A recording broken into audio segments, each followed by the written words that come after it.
Welcome, ladies and gentlemen, to this seminar on countering Chinese influence campaigns in Europe. We're very pleased to have you here, and there was quite some interest in this seminar. So I hope most of you that subscribed joined us. I think it promises to be quite an interesting seminar, because the topic is, of course, hot and happening at this point in time. But before we dive into the content, I think it's good to mention that it is co-organized by the Institut francais de Pays-Bas and the Center of Strategic Studies in the Netherlands. My name is Michel Rademaker. I'm the Deputy Director and one of the co-founders of the center. And what we will do this afternoon is take you by the hand a bit on the topic of Chinese influencing. I think what is important to mention that this is an initiative that is taken both by the opportunity of the French presidency of the EU, as well as the release of a quite impressive report on Chinese influencing operations, a Machiavelli moment, as the title is called. And it compared basically the efforts of Vladimir Putin's Russia and Beijing's political influence operations in Europe did have little attention. And now the question is, of course, also that after we've seen the Olympic Winter Games and Putin's moves this week, culminating in the declaration of independence of Donetsk and Luhansk, what this all means and how we deal with these Chinese influence. The book is written by Paul Charon and Jean-Baptiste Jean Villemer. Hope I pronounced it correct. And I think it's already available in English. So for those not mastering French, it can be downloaded. I did. It's an impressive 650-page volume with quoted 3,000 footnotes. So it's very well researched and documented, which is great. Yeah, so the Machiavelli moment in the center of the party state now seems to believe that Machiavelli wrote in The Prince, it's safer to be feared than to be loved. And that seems to be the case for China more and more, as well as for Russia. Putin proved it yesterday again, I guess. So today's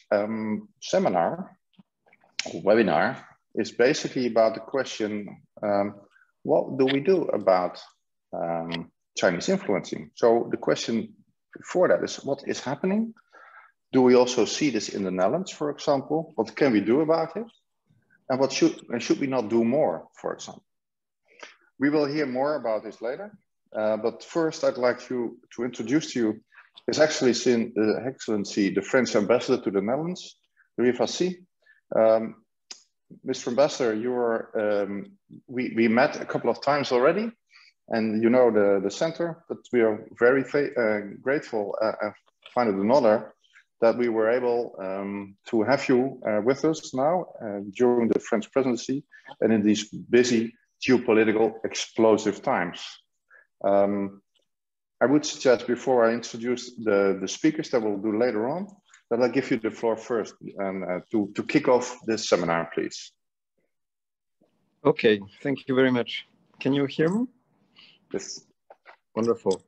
Well, thank you very much for having me, let's say, launching the conversation with a few words. I'll try to keep it short and modest, because the experts that you have gathered will be much more pertinent, in fact, in looking into the issue. I'll try to express myself both in a national capacity and maybe as the person, the embassy holding the local presidency of the European Union that, as you know, we have the responsibility to carry out this semester.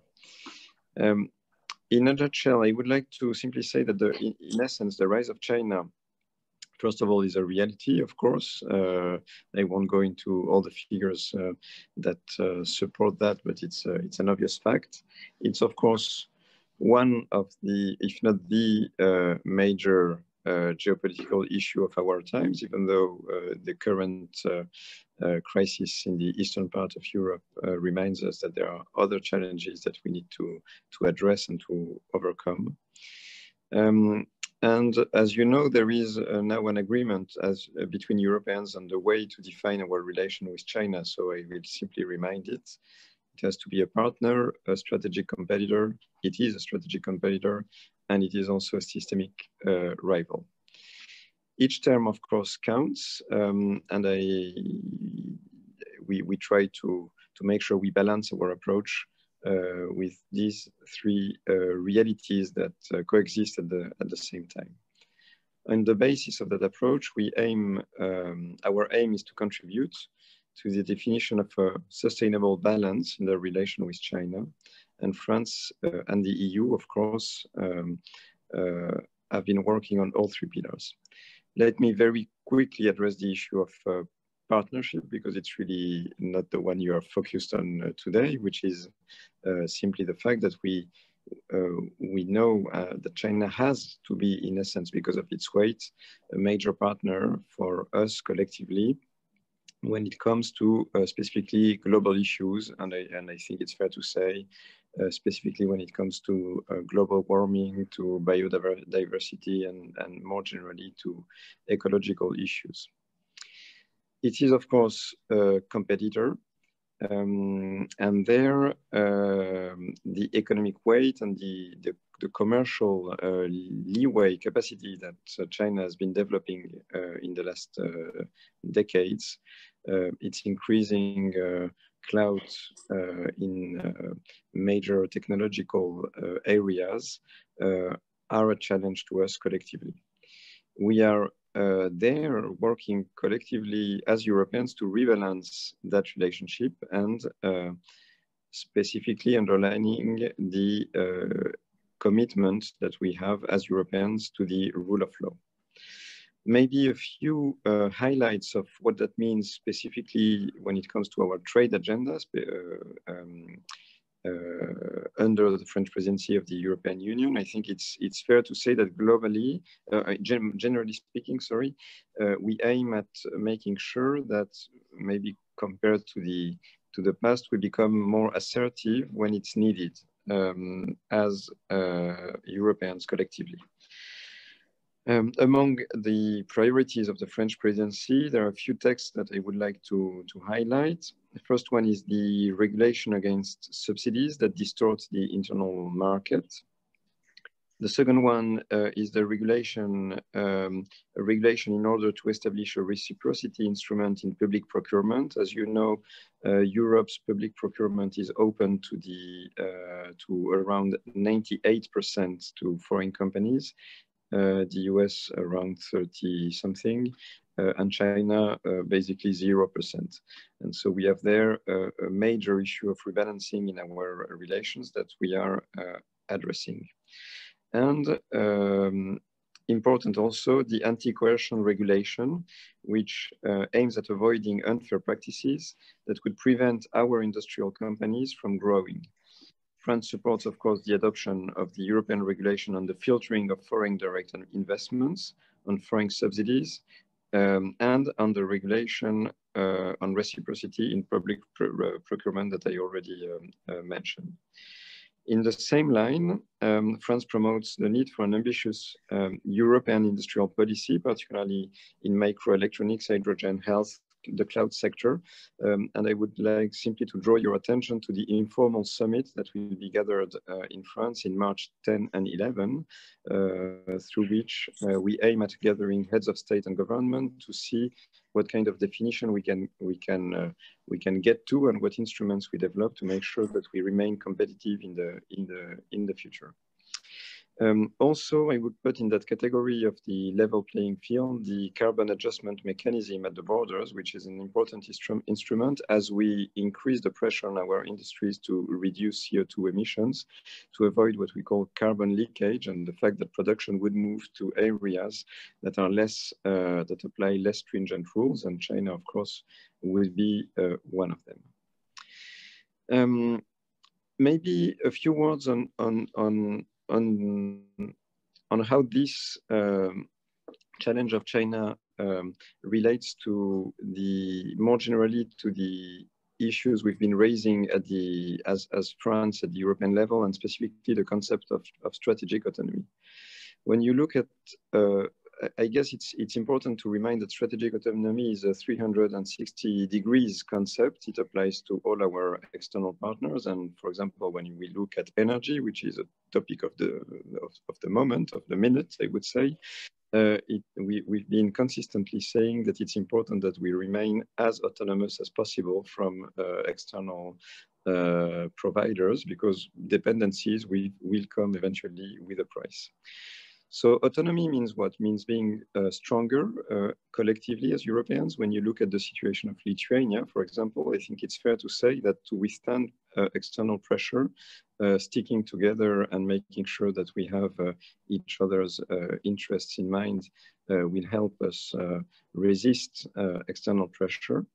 It is also defining independently our relations with partners, and there I don't want to be too long, so I will just mention the recent EU African Union summit that took place in Brussels a few days ago, and that aims at redefining the relation between Europe and Africa, and in a way taking into account the fact that the two continents' futures in a way are completely intertwined. And right now, today, as you know, foreign ministers of the Indo-Pacific and the European Union are actually gathered, which is also a way to make sure we control the manner in which we want to relate to our external partners in that region. Autonomy, that would be maybe a last point on that one that I like to make, is also autonomy on the narrative about ourselves. And I think it's important when we look at external influences. I think it's fair to say that external powers have been very adamant and insistent on the fact that they would like to define us. Russia as a way to define us, Europeans, and it also happened with China when, for example, during the COVID crisis, they pointed out at what they viewed as shortcomings in the management of the COVID crisis. Russia certainly likes to say that we are a kind of decadent Western construct doomed to fail in a way. And so when the French presidency talks about belonging, you know, it's the third pillar of the motto of the French presidency. So power, first one, recovery and belonging. It's also a way of saying we need, as Europeans, to define ourselves and take control, be autonomous in the definition on what we are and on the narrative about Europe. So that I think is an important point when we look at external influences. Then maybe a few words in conclusion about the report that has been put out by the Institut de Recherche Stratégique of the École Militaire in France on the Chinese influence peddling, which has been published in September. I can only advise, as you did, to read it. It's an excellent report that is indeed available in English, and it's based on 2 years of research, a very detailed analysis of the facts.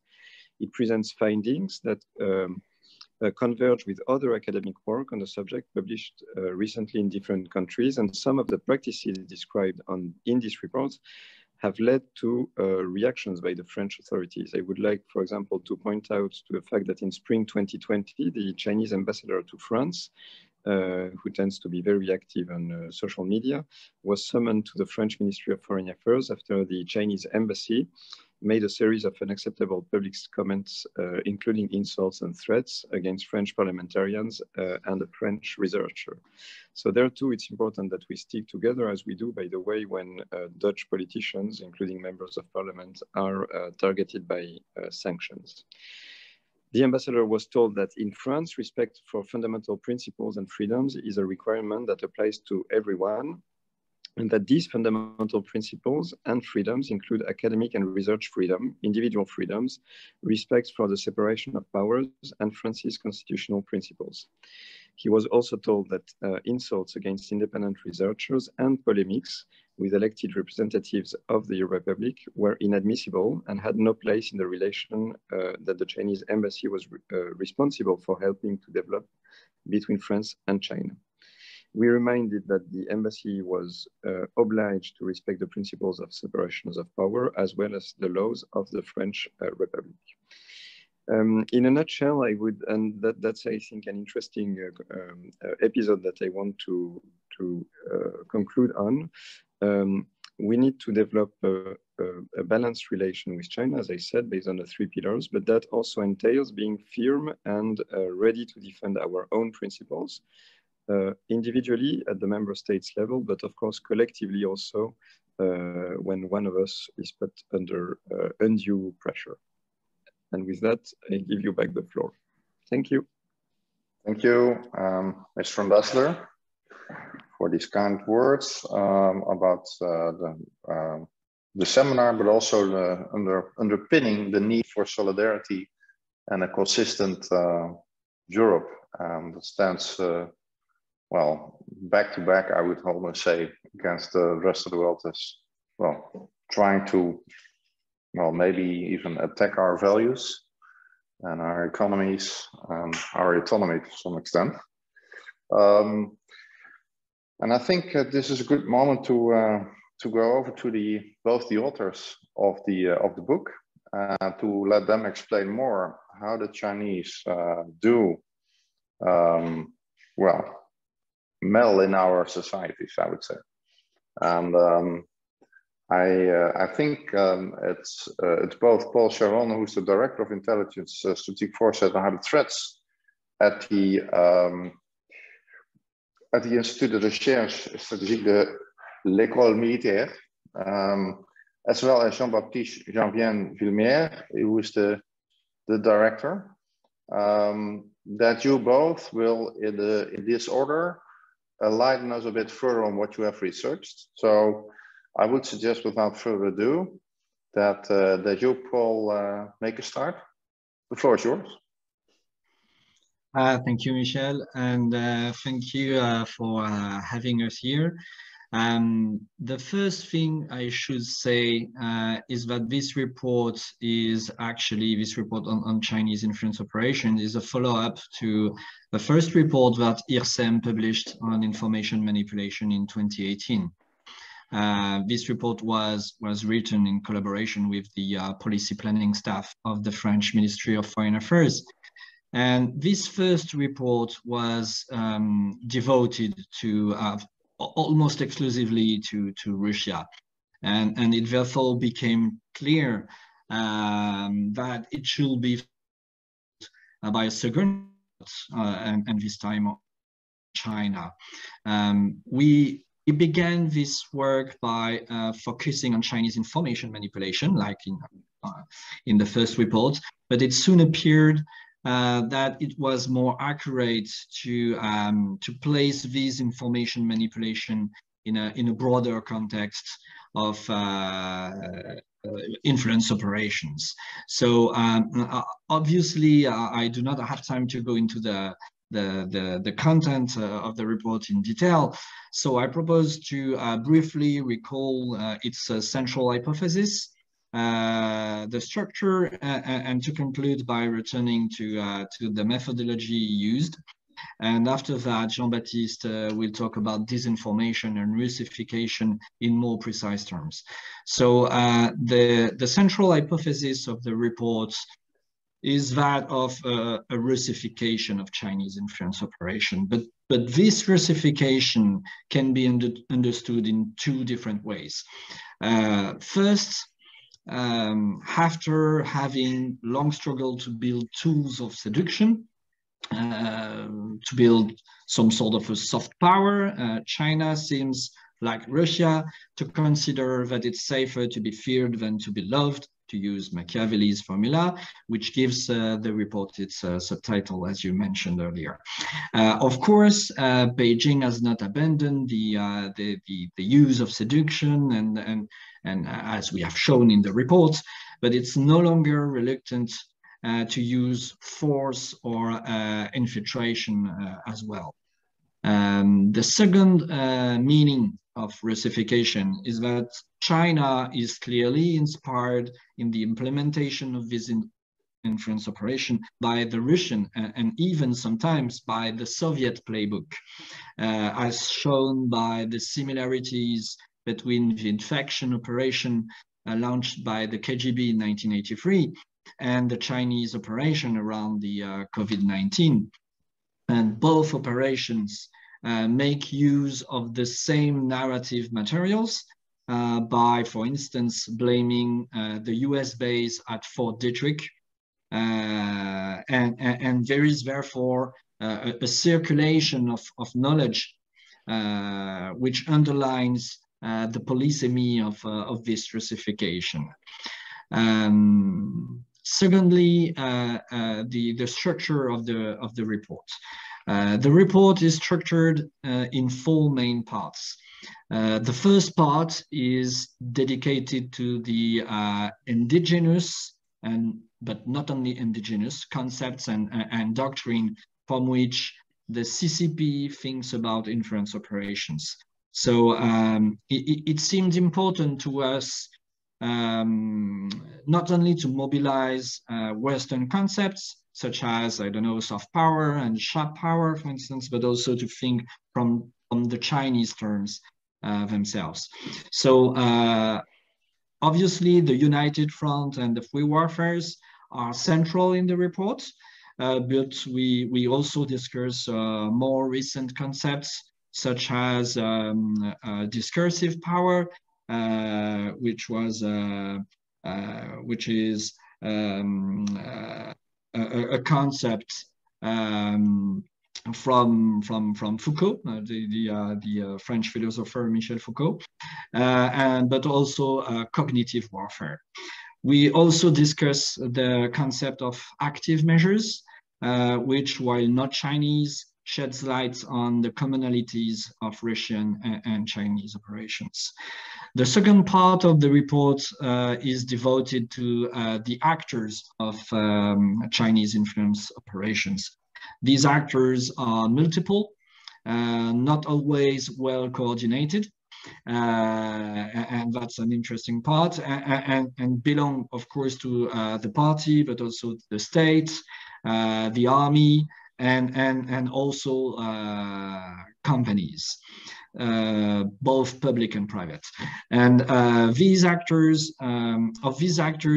the army is the one that is covered most extensively in the report for different reasons, and we can talk about that later if you want.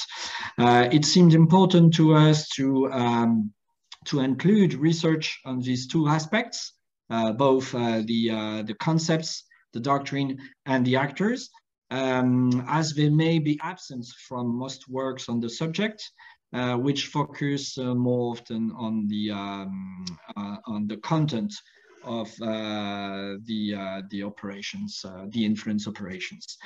The first part of the report focuses on the repertoire of actions of the CCP and on the type of operations that the CCP carries out. We have distinguished 2 main types of operation.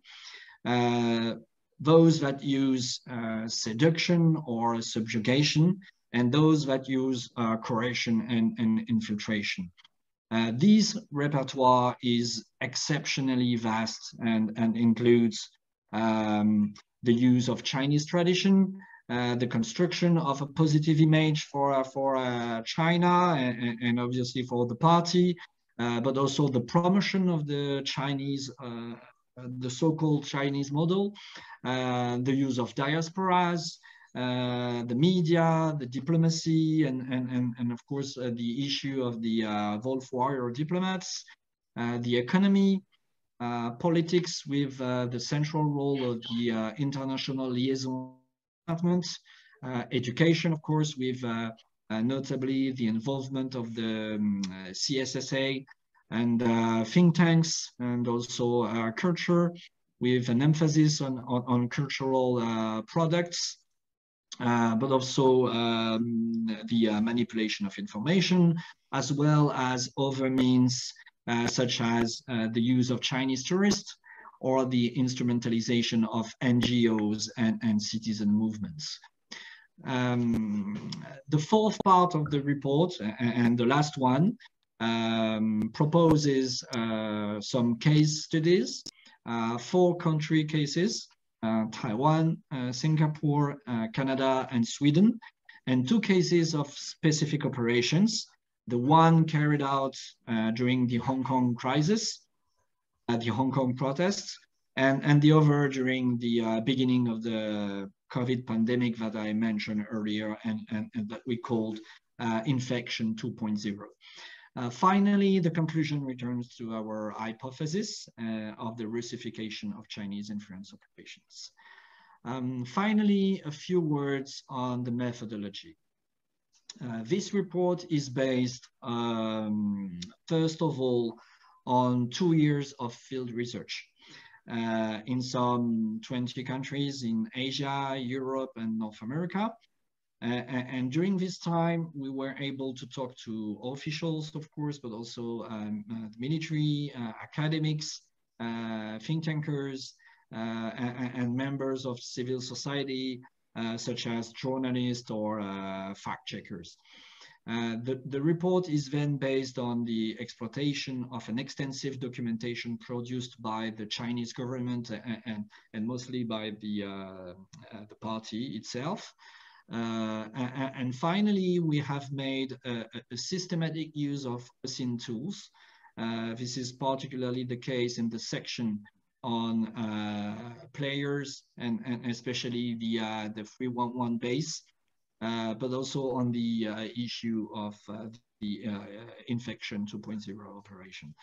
Regarding the 311 base, we use different resources such as Chinese public procurement databases, but also imaging, discussions fora, and scientific databases such as CNKI. The techniques used were quite rudimentary. No use of complex software or coding with Python or something like that. And actually, the simple mention of the military unit cover designator of the base 311, in other words, 61716, makes it possible to identify many articles written by soldiers belonging to the base, and therefore to identify the subjects on which they work. So, and of course, finally, I should say that the report, you mentioned it, the report relies on a large number of secondary sources, which is reflected in the number of footnotes. So that's it for this quick overview. And now Jean-Baptiste will give you more details about the comparison between Chinese and Russian operation and about disinformation. Thank you. Thank you, Paul. We might come later back to you later on one of the statements that you made, like not all efforts of the Chinese actors are always well coordinated, which I think is an opportunity. Okay, Jean-Baptiste, please, floor is yours. Thank you, Michel. Good afternoon, everyone, and thank you all for organizing this seminar and for inviting us. So first, I'd like to focus specifically on the issue of disinformation, or as we say in France, information manipulation. And after, I will do the comparison with Russia. And the issue of disinformation is actually only a small part of the report. It's if you look at the report, it's only 40 pages out of 650, because as Paul reminded us, disinformation is only one of the many means that Beijing actually uses in its influence operations. They have many other means.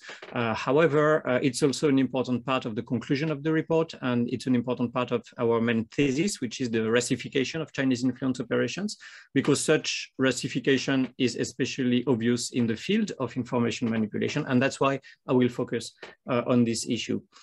So what we can say is that first, Chinese information manipulation tries to simulate authenticity in a number of ways by using trolls, sock puppets, fake accounts, and what is called astroturfing, which is the practice of disinforming by simulating a spontaneous popular movement, which is of course not spontaneous nor popular. And they do that first domestically. And that's an important point because it means that what they're doing now internationally is only the extension, the application on the international stage of domestic practices against their own population, which is the first victim of those tactics. Against their own domestic population, Beijing carries out distractions, something that has been called a distraction strategy, to prevent collective actions that it does not generate or control by using a high number of what is called internet commentators, which is sometimes but incorrectly labeled 50-cent armies. And these commentators are paid.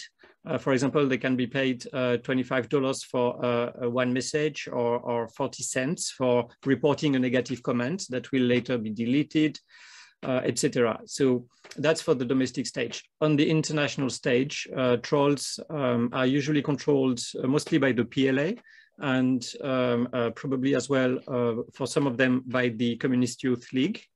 And another way to simulate authenticity in the international area is to ask third parties to publish content in exchange for a compensation. So Beijing does that by cultivating content factories. Some of them are Chinese speakers based in Malaysia, for example, but also elsewhere in the world. And they can produce content paid between 12 euros and more than 100 euros per piece, depending on the length of that content. Beijing uses other methods such as buying one-time messages, such as buying an influence over an account, or even buying the account or buying a Facebook page, or finally by recruiting what is called an influencer. Since 2019, we've seen the main platforms, Twitter, Facebook, and YouTube, detecting, attributing, and deleting dozens of thousands of accounts involved in such inauthentic behavior. And what is interesting is that some of those accounts have artificial intelligence generated profile pictures, a practice that is now often observed in Chinese operations on social media. That is quite common now. And an important part of those campaigns that make them quite interesting and closer to what Russia has been doing for years is that they do not only defend China, they're also offensive. They promote the Chinese model by degrading the alternative, which is liberal democracy, similarly to what Russia has been doing for years. And those tactics involve, for example, discrediting the opponent's capacities, for example, capacity to deal with the virus, the health situation.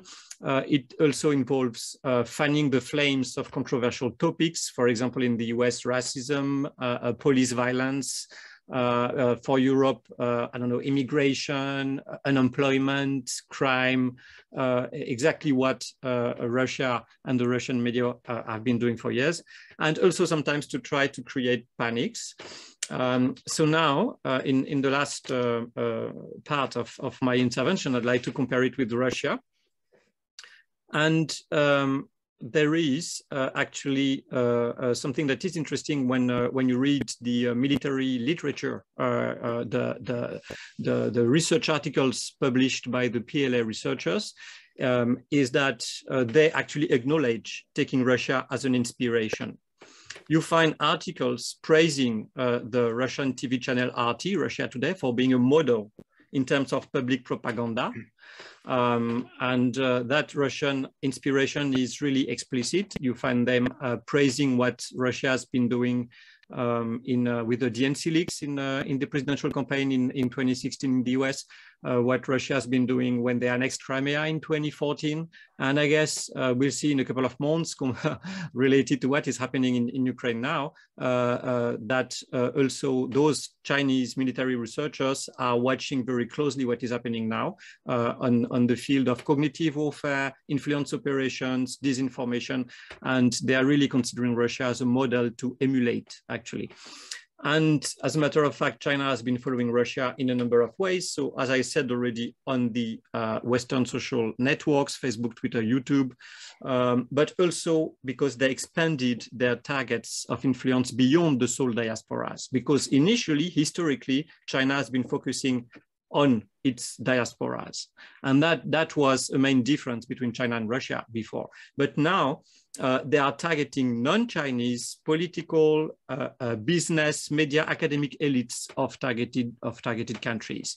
And that's true also for media. For example, in the media sector, their goal is not only to control the Chinese-speaking media, which was the case before. It's also to shape the narrative on China in English-speaking, French-speaking, Dutch-speaking media. So they enlarged their target in that manner. They also switched, as I explained, from a positive narrative on themselves, which is what they were doing initially. Also, what Russia today was doing between 2005 and 2009. It's the Georgia war, which made them change their attitude, and they became more aggressive after. So you see China having the same moment, which is what we call a Machiavellian moment, much later, when they switch from promoting themselves to attacking others, because they see that promoting themselves does not really work. So that change from positive narrative to negative narrative is also something that is very Russian. We see them trying to divide and trying to sow discord in target countries. For example, in Canada, we have a chapter on Canada with many interesting elements, including the use of Canadian First Nations or elsewhere in the world, for example, in Japan, in Okinawa, the use of separatist movements. We've seen that in New Caledonia as well. They try to sow discord to support minority separatist movements in our country. Sorry, I have a call.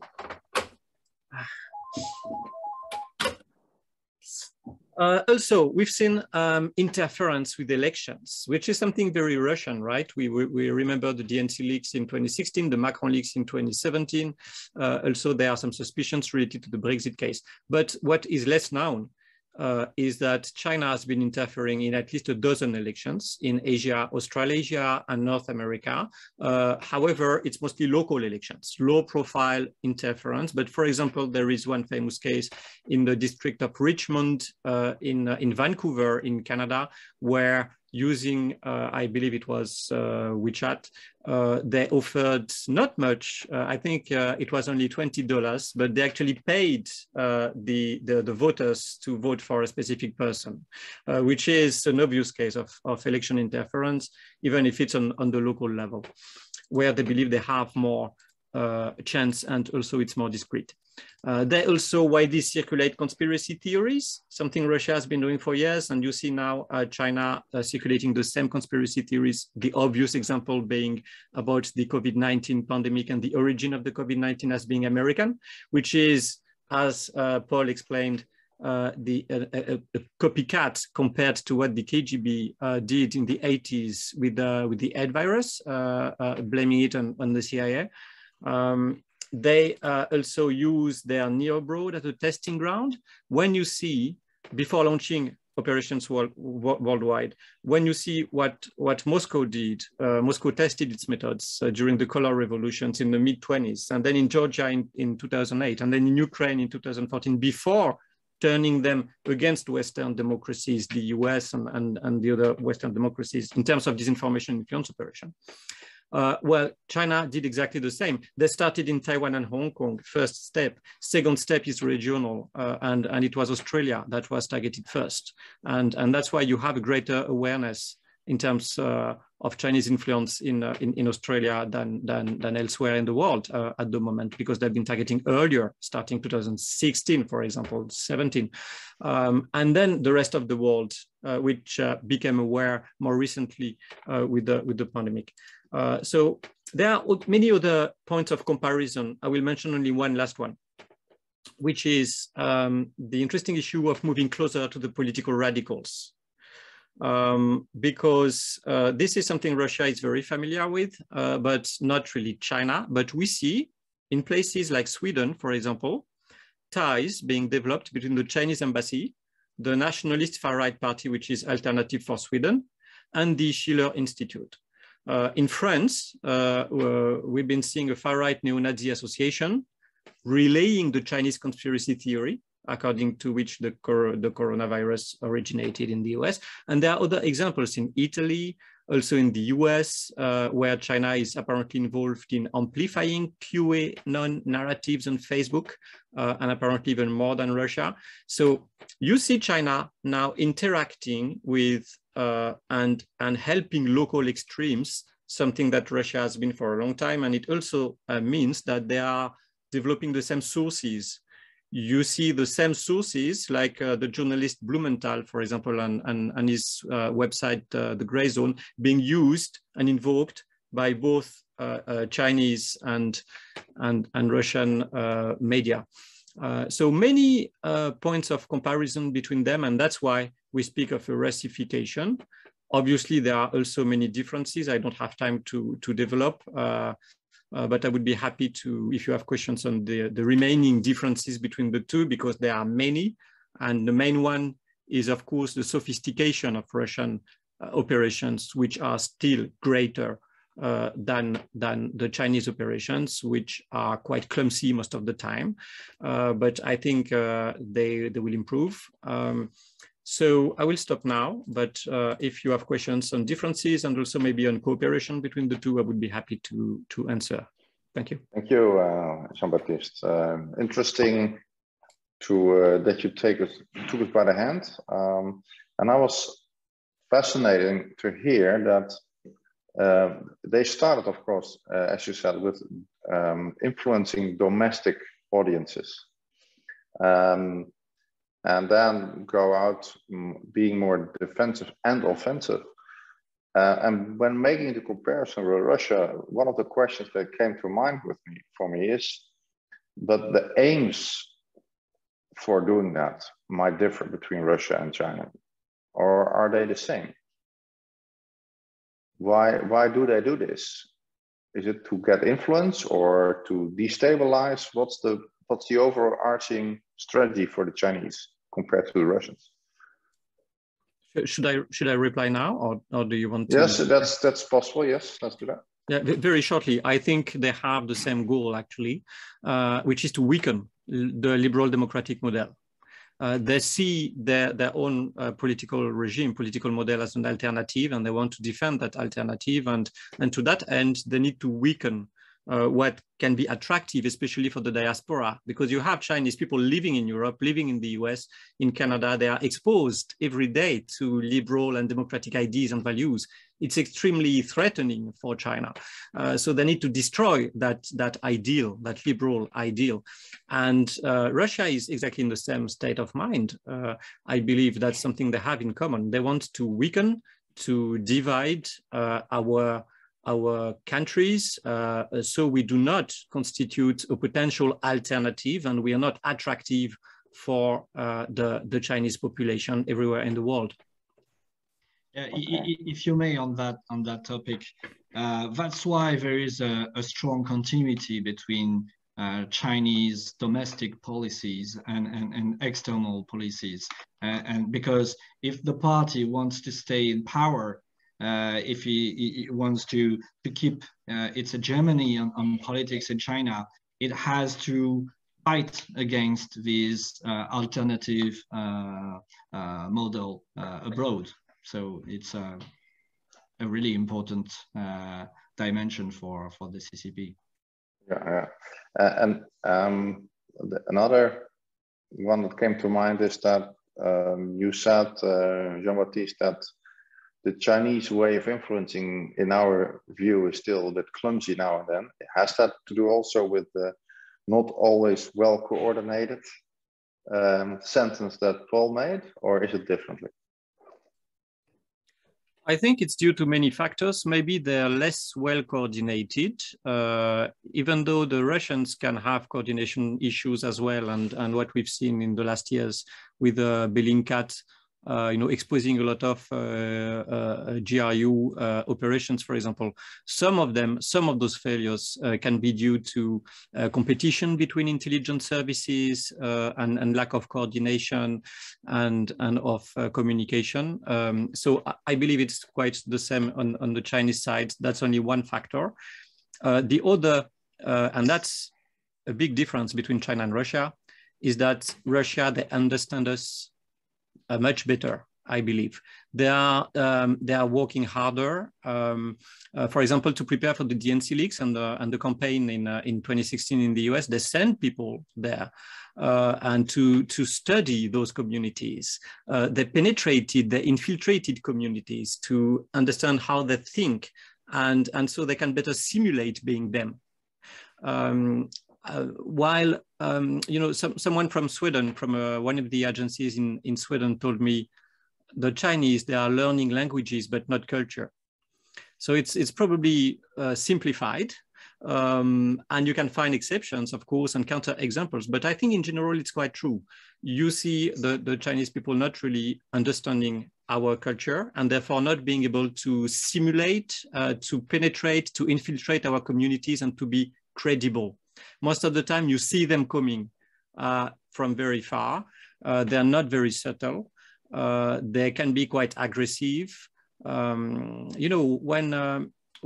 Cao Lijian is the spokesperson for the MFA is posting a photo montage of an Australian soldier that is beheading a little Afghan girl or something like that. It's just extremely violent and brutal, and it's not subtle at all. And what kind of results can you get with an image like this?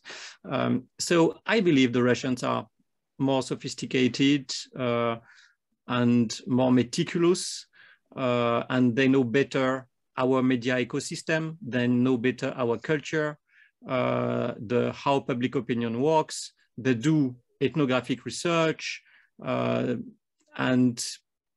it's still not the case for China. It may change in the future, but now there is still a big gap between the two. Okay, thank you. A bit looking at the clock as well. We said at the start, what are the questions to be addressed? So first one was what's happening? And I think that's quite well explained.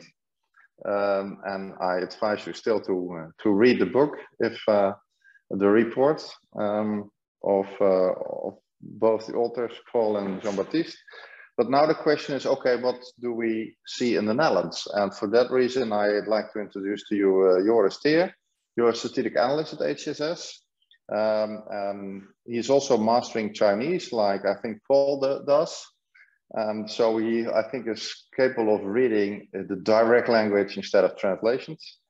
And part of his research is on Chinese foreign policy, focusing on European-China relations, relations of China with the Middle East, the military rise of China, and the future of the Indo-Pacific. Joris, floor is yours. Enlighten us a bit on how Chinese influence in the Netherlands is seen, and what have you spotted? Yeah. Well, thank you so much. I might be the odd one out here because, in fact, I'm not an expert in any information maneuvers or anything like that, which Luc does do a lot of work on. But instead, for the last year, I focused a lot on studying China's military rise. We did a large, very extensive report about that. What are the implications for European security? And my segue into this conversation really flows from that research. So given economic interdependence, given technological interwovenness, what we found is that China militarily has a couple of key capability gaps, for which it also tries to use European technology to launch itself let's say, to the top military positions. Now the bridge to the discussion that we're having right here. The Dutch government tries to both address the political influencing problems and the technological transfer problems with a set of shared initiatives. So these initiatives they're taking right now, actually, it's a very topical discussion. I'll give an example already. They just launched a separate office at the Netherlands Enterprise Institute, where it's now possible for universities and businesses and also other organizations to get very clear information on the dangers of cooperating with China, but also via them to reach the intelligence services, making extra funds available to answer questions, both on the aspects of, okay, what are the risks, for instance, in university cooperations or in the terms of political influencing, and on the other hand, on both university and military economic operations in terms of unwanted tech transfer. So that is actually how I've been involved in this discussion, especially the discussion of military technology. I've been following from up close, and these legislative initiatives will give, I think, a first idea of what the future looks like, of what we'll see more both throughout the Netherlands and in the rest of Europe, which is really, I'd say, quite a profound change for a country like the Netherlands that's very economically open, has an internationalized education sector, even, and again, giving a peek into my later arguments, even now both ministries saying, no, we can't just have self-regulation of universities when it comes to these cooperations.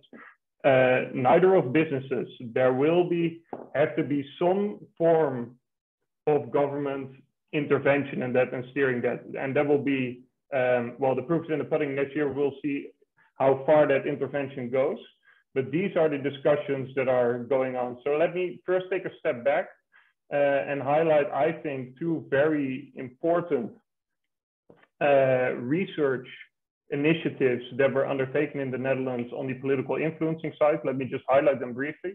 One is by Ingrid de Hoge and Brigitte Dekker, two China scholars who really delved into what are researchers, directors of publishing houses, academics, other people who work at university, to what extent is censorship becoming a problem? So these campaigns that we just talked about, both aiming at disrupting and sort of, in a way, also intellectually intimidating people.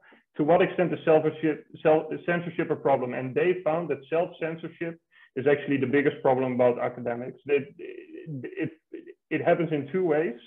One is purely a freedom of speech issue, what you're willing to say. Always sort of these considerations in the back of your mind. Will my visa still be there if I have to travel to China the next time? And the second, and that I think was their most interesting finding, is there's, even in the choice of topics, there's now clearly a self-censoring dynamic. So you know that if you're a Chinese studies graduate and you, let's say, you want to have a career as a human rights specialist on Xinjiang or on the democracy movements in Hong Kong or on human rights in any other field in China, you'll know it will be very difficult to in the future still get access to what you're actually researching, namely to China. This is what they found, which I think quite was a good impetus for the discussion on this.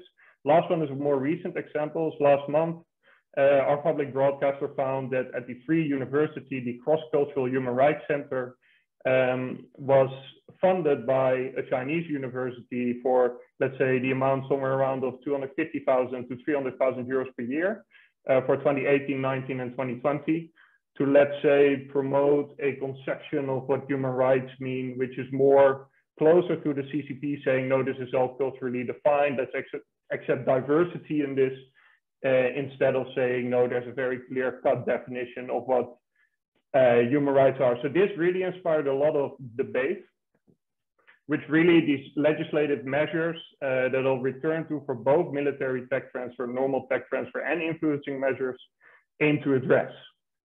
And if we zoom out a bit on the military side, and how I got involved in this discussion is that by researching China's military rise, one of my key conclusions was that as painful as it is, East and Southeast Asian democracies and European states are in a way really competing for American military means and attention the next 10 to 15 years for deterrence vis-a-vis both China and Russia. So in a way, we're in the same boat. We're trying to, especially given the events last night, I think this is a highly urgent issue. We are trying to, before the Europeans can organize this deterrence themselves, really make sure that the Americans are at least enough involved to do something about this. Well, China has huge ambitions on the military front. I mean, it wants to achieve full modernization in 2035 and a world-leading military in 2049.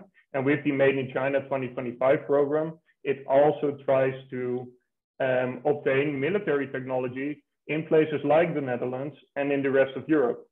And there, I will be publishing a long read in the near future on this topic, basically highlighting what the Chinese lack.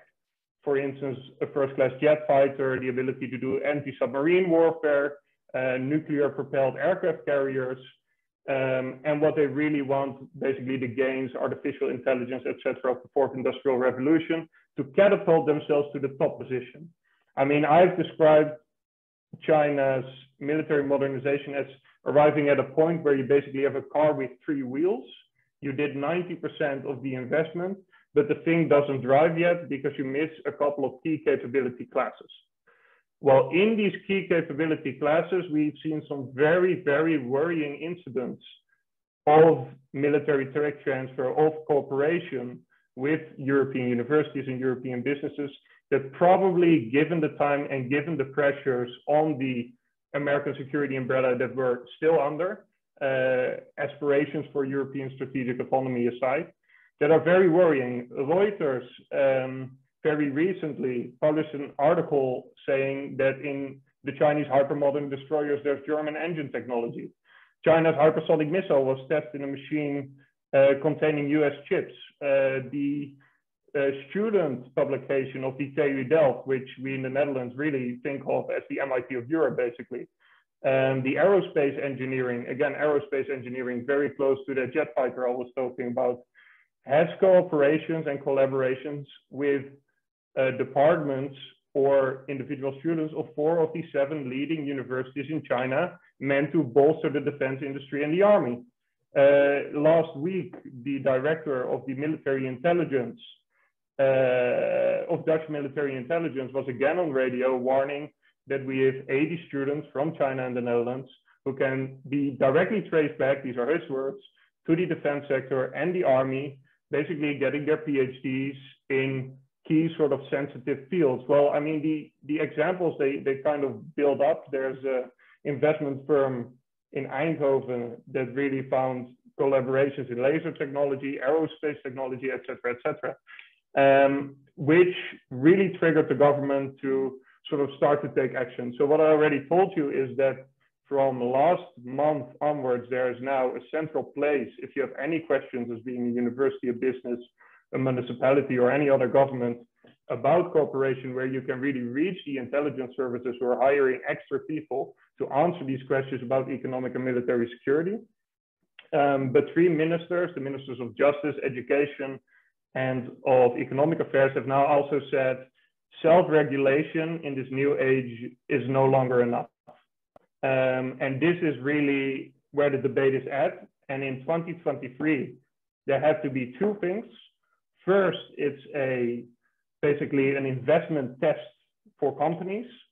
And there has to be an assessment framework for university collaboration, in which a couple of risk areas, most likely, I hope, the areas within military technology that I just spoke about, these risk areas are defined, and the government will also have some sort of mandate. And this is really where the debate, the negotiation, the policy making will be the next year, defining what the exact mandate should be. Should they be able to just get a stop to certain business practices, certain universities? But this, for a free trading open nation like the Netherlands, is quite new. We always had export controls, and that was very much there. But this focus also from ministries like the Ministry of Education, Economic Affairs, that were a lot more skeptical let's say that the Ministry of Foreign Affairs and especially the Ministry of Defense in this field, there has been a lot of movement.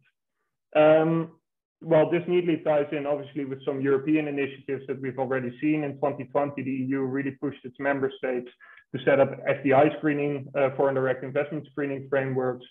You see they sort of pop up across the European Union right now, which I think really is a good thing. And yeah, so there's quite something there. A lot of what actually the strength and the potency of all these initiatives will become clear, at least in the Netherlands, in the next year. There's a couple of parliamentary parties that really want to go further than this. The VVD, the largest governing party of Prime Minister Rutte, wants a duty to report cooperation with China. One of the things that this needs to address is really that we know worrying incidents, but we have no clue whether this is just the tip of the iceberg and the entire iceberg is still to be discovered, or whether just on the basis of journalistic and scholarly research, we know most of it, and the intelligence services occasionally saying something. So they want this duty to report, to really at least get the entire picture. And then there's a discussion about whether this should be in a public register, like our export control regime is. There's a discussion from the same party, the proposal to also screen outgoing investment. Let's say if you want to set up a joint venture in China or with China. And the proposal of the same party is to really champion this on the European level. So if there's a Dutch parliamentarian knocking on your door somewhere in the near future to talk about this, I'd take the call, open the door, because I think it's a very important topic to speak about. Well, there's one party, D66, it's also in the coalition government. It even went a step further. They want a comprehensive parliamentary investigation. This is what they proposed into the broad sort of facets of Chinese influencing campaigns. Then last but not least, there's an advisory council on international affairs in the Netherlands. It's basically the official advisory body advising both parliament and the government on these issues. And they have called in their latest advice on semi-autonomous systems, weapon systems, that there should be joint export controls and FDI screening on a European level and also with NATO partners. Let me add a few more lines about from where I stand for the military research, why I think that most of these initiatives are good, and a couple of them, what I'd like to see is a short addition to some of them. I think the duty to report is excellent. I mean, information is the very first thing that we're missing, sort of a holistic overview of actually what is going on. I think as a second measure, what I'd like to have is the risks. So clearly defining which military technological areas, for instance, are most dangerous to us, really being defined as well by security and defense technology experts. Simple, very concrete discussions over why is it probably more dangerous for China to get even better jet fighter technology. I mean, the case of Taiwan plays a role than, for instance, tank technology. These sort of clear-cut insights, where the real risk lies, I think that's a conversation that defense and security experts should have. And the last thing is that I'd like a government body with a clearly defined idea of the national interest sort of hovering above the ministries, really also what the ambassador spoke of. Just making a balance of, okay, where is tech transfer acceptable to us? Because we can't, and this is a point that universities make, businesses make, we can't bureaucratize everything, so that the trade that is very valuable to us and that brings Europe a lot is basically completely blocked in paperwork. You'll have to be very sort of specific and precise in what areas you highlight are dangerous either to security interests, are economic advantages, or, well, as you wrote a 600-page report about, are dangerous in terms of influencing. And I will probably stop there for now, and then we'll, yeah, thank you. Maybe we'll return any questions. Yeah. Thank you, Joris. And good that you highlighted also some, well, political insights on how they perceive and are active in countering some of the influencing and technology theft that is being seen done by China. I think what is also important to mention is that at this point in time, the Ministry of Economic Affairs, and we're doing a little project for them, is developing a framework to assess the strategic autonomy vulnerabilities with regard to cybersecurity, for example. So, and I think that analytical framework that probably will be there at some point is more broadly useful for other sectors as well. So it's about due diligence, foreign investments, and what kind of influence you can play against it to prevent it or to dampen it, while at the same time boosting a bit of your own strategic autonomy with regards to, you know, AI or crypto communications and other stuff. So thank you, Joris. And you already mentioned some of the things that we can or are doing about it, so to say.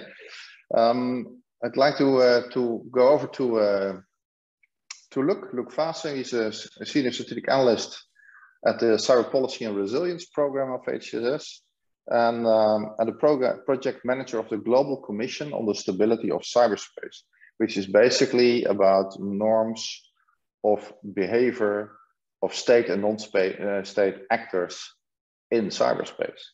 And he is also, and I think that's also an interesting one at this point in time and the discussion that we have today, supporting the China or Sino-European cyber dialogues, which is a 1.5 dialogues with Chinese, of course. And I think, Luc, you have some ideas on what to do about disinformation on both national and EU level. So I suggest to give you the floor and take it. Yeah, thanks, Michel. So given the time restraints, I'm just mainly going to focus on some of the European measures to counter disinformation. Again, this is a very specific subset of the wider gamut of influence operations that Paul and Jean-Baptiste have already explained. We're really focusing on the role of norms and public-private cooperation to counter disinformation within the European context. And maybe first zooming out, trying to bracket everything into different buckets, we can deter to better resiliency, punishment, norms, and standards, mostly. That's a lesson what I learned basically from the cyber context. And we're talking about resiliency, we're talking about measures that lead to well-educated citizens, a pluralistic media landscape, high public trust in institutions. And this leads to a stronger basis that is, not easily exploitable by foreign adversaries. For example, when you look at Russian interference in France, for example, as beautifully explained in the reports also by Jean-Baptiste, compare that to how they interfered in the US elections. I mean, American trust basically in their institutions was at a much lower point compared to the Europeans, and without even any Russian interference already, right? So they were just able to tap into that distrust basically. And I think thankfully, Europeans are generally a higher level than our American counterparts, so we have that going for ourselves. Now, punishment and calling out bad behavior, I think more and more states are realizing that only with, there are limitations basically to what only defenses or good defenses can do. So increasingly, states are feeling more comfortable in calling out bad behavior, also in the context of disinformation. And we've also seen, some more far-reaching countermeasures. For example, we've seen that the US has hacked and taken down the Troll Factory, the internet research agency based in St. Petersburg, to, as a preventatory effort to safeguard their midterm elections, their previous midterm elections, that is. The thing is with punishment and disinformation, it is often very tricky because disinformation in itself is not explicitly illegal in international law. Some forms of it are, some forms of it are not. But in and of itself, it is not specifically illegal. Now, there are some other developments on the European side, for example, as well. There's called a sanction toolbox, basically inspired by the cyber toolbox that has already been in effect for a couple of years and has been used several times against China and Russia. And to have this within the hybrid tool, context as well, which would also include disinformation campaigns, for example.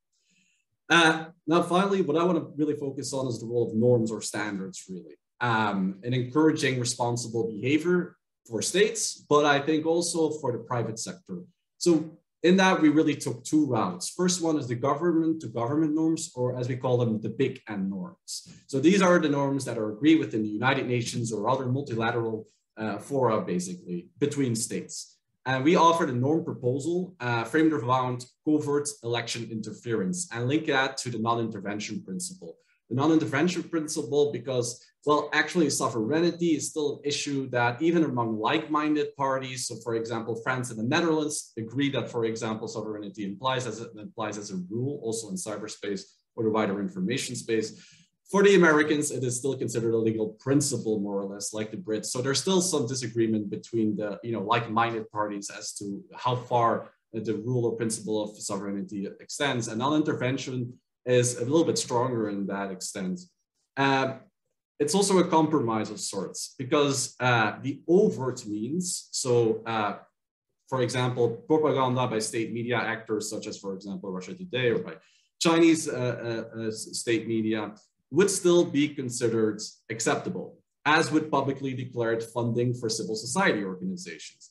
Only the covert subterfuge or malinformation, non-transparent strategic communication would be considered unacceptable by this norm. And we've mainly done this informed by the principle that if we look at some of the historical writings, basically, most of the Western influencing basically hasn't taken place overtly, while some of the, the Russian influencing particularly has taken place covert. And that's maybe also an interesting question that would be really, for me, to Paul and Jean-Baptiste is, where does China fall within this, overt, covert measures basically, and as to how they operate, which would be interesting to hear more from. But nonetheless, this route of crafting a government norm is very risky. And that's mainly because Western nations, if they have to push for this, at the same time have to reject all the ready-made Russian proposals already on this within the United Nations, especially within the context of the First Committee on Cyber. And they propose a total non-interference within the internal affairs of the states. That's also something that we obviously would not be in our interest. And they also, at the same time, try to reimagine the existing multi-stakeholder or civil society-led internet governance system. So, a system that is mostly run by civil society organizations such as ICANN, ISOC, IETF.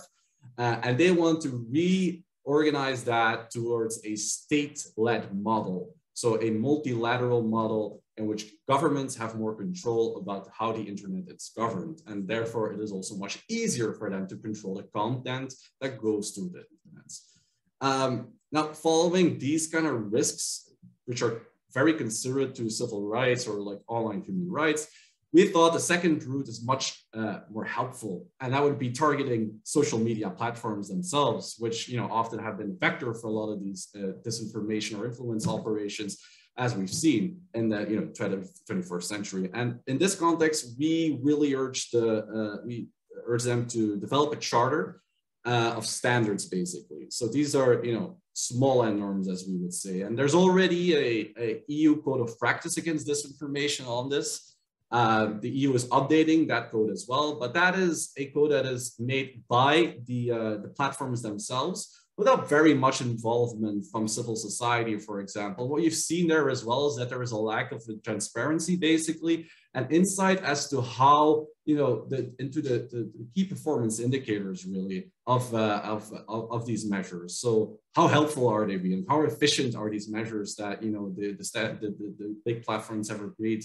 How efficient are they to this day in actually doing what they promised to do? And there's very little information really, available for example, researchers, civil society to get into there. So we've basically proposed a co-regulation model. So there you go away from the self-regulatory measures that are just done by the industry itself, and you add some kind of oversight, basically, and enforcement mechanism for non-compliance, basically, from these industry players. So you add a statutory layer with independent oversight. And finally, and that's the last point before I think we can go to the Q&A, is one proposal or an innovative idea that we had is to suggest that we set up a disinformation ISAC. An ISAC is an information sharing and analysis center, which basically was the backbone of cybersecurity threat information sharing for decades, basically. It's the golden standard of threat info sharing. It's, imagine basically every sector, whether it be energy, maritime, at national, local, or even international level, has an ISAC in which they share specific threat information having to do with their specific sector, right? And what we see, for example, is that you have such a model within this information, or you have such a cooperation mechanism within the EU, for example. There's the rapid alert system. There's the G7 mechanism also to share information, but that's only between states. That's a very limited scope, we would say, because a lot of the industry partners are actually at the forefront of the battle against disinformation, but there's no formalized way of cooperation between or to share this kind of threat information sharing amongst these different platforms. So it's always ad hoc, and cooperation is not really seen by the outside world, right? Unless we see, in a statement that Google has or YouTube has cooperated with Twitter, but we do not know to what extent this cooperation goes. There have been other formats for this kind of cooperation. The GIF-CT, for example, has fulfilled such a role in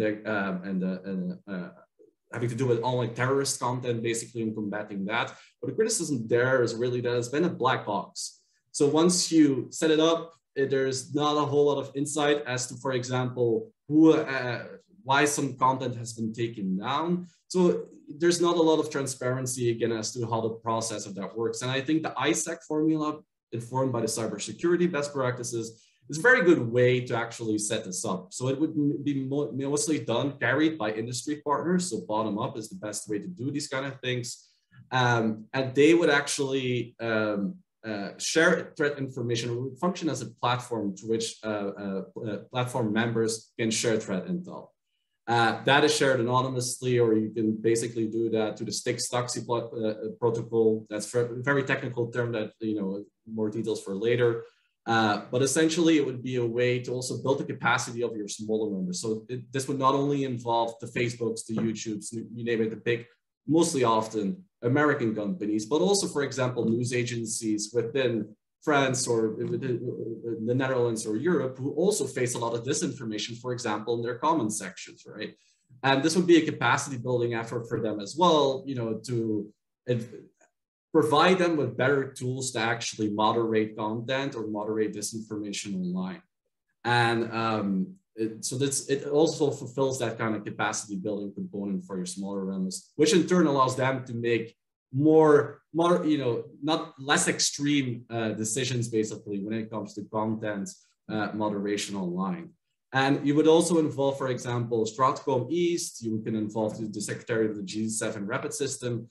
They would then be informed that there would be clients of the information basically shared by the platform, which in turn informs their decision or like their threat information sharing on a member state level. They can then combine that information with their classified information again, and operationalize this, what we see often in a cybersecurity context, and mitigation guidance or useful information that can be also shared with non-clear partners. And taken together, this would really be like a common crisis management mechanism or a break the glass protocol when dealing with like large-scale disinformation campaigns, or at least some form of formalized cooperation between the platforms, whilst and also involving the governments and civil society. I'm going to leave it at that because I saw that there's already a lot of questions that basically in the room and that we hope to cover. Thanks. Thank you, Luc, and also for posing a couple of ideas, like the ISAC, which, well, I must say I do like. But maybe, there are of course some questions raised by the audience, but I guess that some of them are more or less addressed. Some might not be, but I think all the panelists can have a look. But I would suggest that that we might also respond a bit to each other, actually, because there were some statements made and suggestions done. And let's take the fourth question that I started at the beginning of the session. So we heard what was happening. We were told what's being done in the Netherlands. We asked ourselves the question, what can be done about it? And now the question is left is, can we do more? And I would suggest that on that part, maybe back to the authors of the big report as a starter, and then maybe for you, Jean-Baptiste, as a first, because you, I think, have to leave in at past. So to give you the opportunity to take the floor again and maybe come up with some suggestions or responses on should not we do more. Thank you, Michel, and thank you, Luc and Joris, for your very useful and practical, pragmatic interventions with many good ideas. So I would say I have one quick comment and a question as well. The comment is for you, Luc, when you mentioned Europeans having a higher level of trust in their institutions compared to the Americans, and referring to 2016 and 2017. I would say we should not be overconfident, because I think that landscape is changing quickly. And the advantage we had at the time, and it's true, and when I wrote that report on the Macron leaks, it's part of the explanation as well. We had an advantage at the time. I think it's narrowing now. Because we're seeing many populist movements in Europe, many extremist movements, the rise of the far right. And we've been seeing that in France during the presidential campaign at the moment now. Also social movements such as the Yellow Vest movement, the anti-vax movement. You've seen that freedom convoy from Canada to Europe as well. And all those movements are generating a lot of disinformation and a lot of distrust in the media, in the journalists, in everything that is labeled establishment. So I think we may have a big problem, and it's very possible that in Europe, in a short future, we have someone like Trump coming in power. So I would not be optimistic. And then the question is related to the EEAS. You also mentioned the Stratcom teams. I think the problem with those teams is that they are very much oriented on Russia. Only one of them is really efficient, is really working, countering disinformation, which is the East. The others, the South, targeting jihadism and the Balkans are doing something else. So my question is, where within this ecosystem, where do we counter Chinese disinformation? What is the role for China experts in those Stratcom teams? I don't think that the solution is to create a new team, a new China team. And I don't really believe in actor-oriented teams in that context, because it can be quite a deterrent for some countries to support those teams. For example, it's not a coincidence that in the East Stratcom team, you find only experts coming from certain countries. And you find other countries like France and Germany being more prudent because they don't want to appear anti-Russia. Well, that was before the last few days. It may change in the future. However, I think we may have the same problem. If you create a China team, a China Stratcom, then you have many countries that would say, I don't want to appear anti-China and I don't want to invest in that team. So I think we need an actor-agnostic approach. Maybe we need to reform the EEAS Stratcom organization to make it look closer to what they have in the US with the Global Engagement Center. The GEC itself is actor-agnostic. However, we need regional expertise, but those are for sub-teams. Inside the GEC, which is actor agnostic, you find teams on Russia, China, Iran.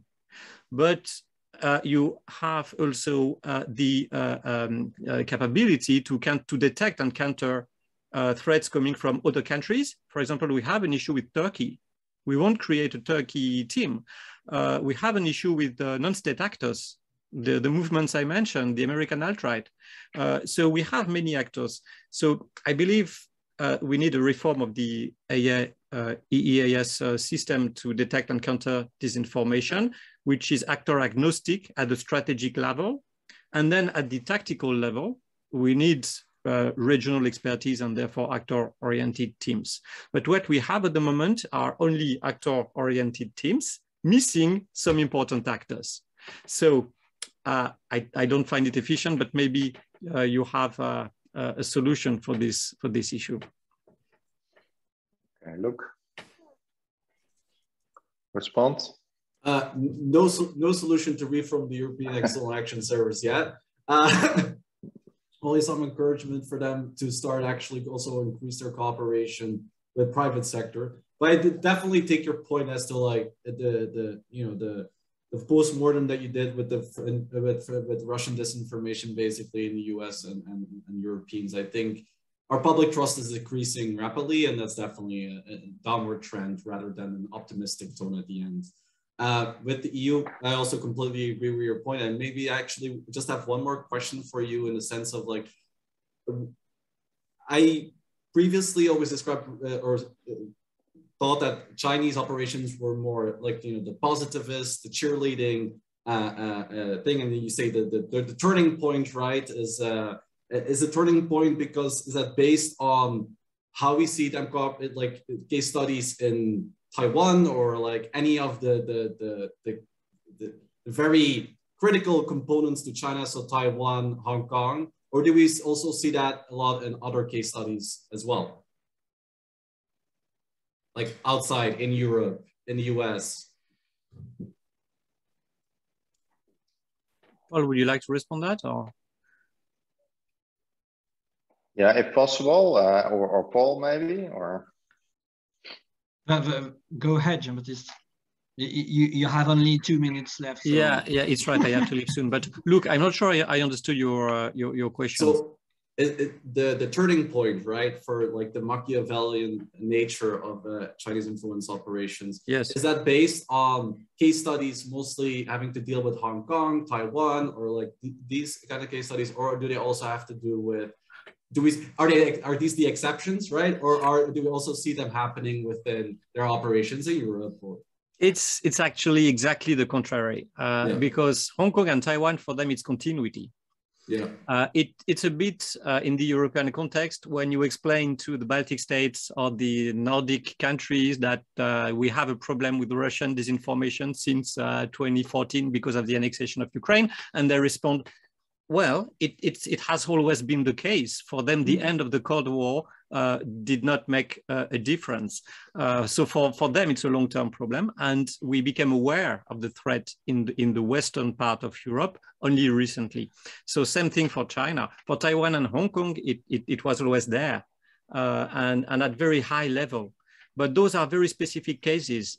What we define as the Machiavellian moment is that we are seeing this behavior being exported elsewhere in the world, starting with Australia, but also now in Sweden, in Canada, in the US, in other European countries, in India as well. And so it's more like the globalization of that conduct.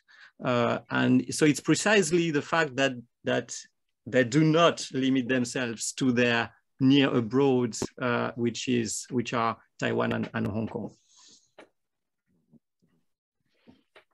Okay. And on that, I'm sorry, I will have to leave because I'm teaching in a couple of minutes, so I need to leave. And I'm sorry, and also I'd like to thank you again for your kind invitation and for organizing this seminar. Thank you. Thank you so much, Jean-Baptiste. It was a pleasure to have you with us, and I hope that we are able to stay in touch in one way or the other. I certainly hope so. Thank you so much. Thank you. Bye-bye. Okay. Thank you. Bye-bye. Bye-bye. Okay. So also looking a bit at the various questions that are raised by the audience. We still have more than 100 following us. Although it's sometimes a bit of tough content that we have to digest. I just have a look at them. There's a question, I think, on by Jeroen Franken. I think that's one that calls on, do you take the norms and values of other countries into account if you call on global norms? Well, that's a question for you, look, I guess. I think it's halfway, I think. Yeah, I've seen, I think I've seen it. I mean, I think the point here is that, you know, I think Paul already mentioned this previously, is that one of the aims also of China and Russia to a large extent is also changing the liberal order, you know, normative or legal order has been constructed mostly by like-minded Western nations, right? So we see most of their efforts for new treaties or new norms, mainly trying to reorient those, reinterpret those values towards a system that is more that is more valuable to them. And for the Chinese, that really is centered around also non-intervention, but that means total non-intervention in internal affairs of other states. So when trying to craft those norms, I mean, I think, you know, if I understand the questions, yes, within the UN, it depends where you try to promote your norm. If you take the broad tent approach within the United Nations, obviously you will have to take into consideration all those other cultures, and you know, you will have to strip it from any kind of like, you know, colored interpretation basically, or Western interpretation basically of these legal notions, that you would have to, you know, interpret it as neutral as possible, essentially. But I think with, you know, our norm proposal on non-intervention is definitely, it covers that, but I still see the risks basically being mostly the pre-existing Russian proposals that actually argue in favor of total non-intervention. Okay. Thank you. Hey, Paul, you have researched together with Jean-Baptiste multiple countries. You hear a couple of examples of yours, what we do in the Netherlands. You hear a couple of proposals from look what we should do on a more global stage. Are there some lessons learned, or can you share some insights of activities other countries did put in place that we maybe also can learn of and implement in the Netherlands? Yes, that's an interesting question. Actually, we didn't work on that part, on that dimension of the problem. We were mainly descriptive and we did not want to go into the recommendations part, and because we are only a research center and we are not involved in policy making. So, but obviously we found some good insights, and we actually, one of our researchers will publish in a few weeks, probably next week, a study on that part, a comparison between different legal mechanisms built in Asia in 5 different countries, Australia, New Zealand, Taiwan, Singapore, and India. So you will find in it some useful comments. But I would say, just to answer also to the previous question, I don't think we should mobilize Sun Tzu when we think about how China is doing influence operation, or when China tries to influence global norms, or etc. It's the problem, in fact, is that we tend to think that Sun Tzu is very influential in China, but it's not true. And it's only because we only know Sun Tzu and maybe the unrestricted warfare. So we have mainly common people in Europe have only two sources in mind, these two, one author and the book from the 2 colonels. And actually these two, the book and the work of Sun Tzu, are not so influential in China. So if you want to really understand how China thinks about influence operation, you need to think, you need to learn, and you need to try on the new authors, the really contemporary strategic thinking in China. And that's one of the main problems for Europe and for the Western countries actually, is the fact that we do not have enough researchers working on the strategic thinking in China and the military thinking, etc. And I mentioned at the beginning of this session that the PLA applied in his strategy one concept from Michel Foucault theories, and is one of the strongest proof that China knows far better the Western thinking that we know the Chinese thinking, and a lot of Chinese PLA officers can mention a few major European intellectuals or thinkers and even strategists. But if you talk with, at least in France, if you talk with military officers, they don't know even at least one major Chinese thinker. And that's a big part of the problem. So we need more researchers, more research, more money, more investment in the China research, and we know to better understand the contemporary China's strategies. So it's a really important. Yeah. Yeah, that's a good plea for educating ourselves a bit further. To create more awareness and understanding, I guess. Yes. Yeah, and obviously when it comes to fighting disinformation and information manipulation, I think we have to go public every time we detect an operation, and it's true for information manipulation, but also for all sorts of influence operation. Every time we detect a former politician with links with a covert organization linked to the United Front or the International Liaison Department, etc. We have to go public with that and explain to our citizens how it works, how China does that kind of influence. And maybe the last thing I would say is that we need also more connection, more cooperation, probably between researchers and journalists.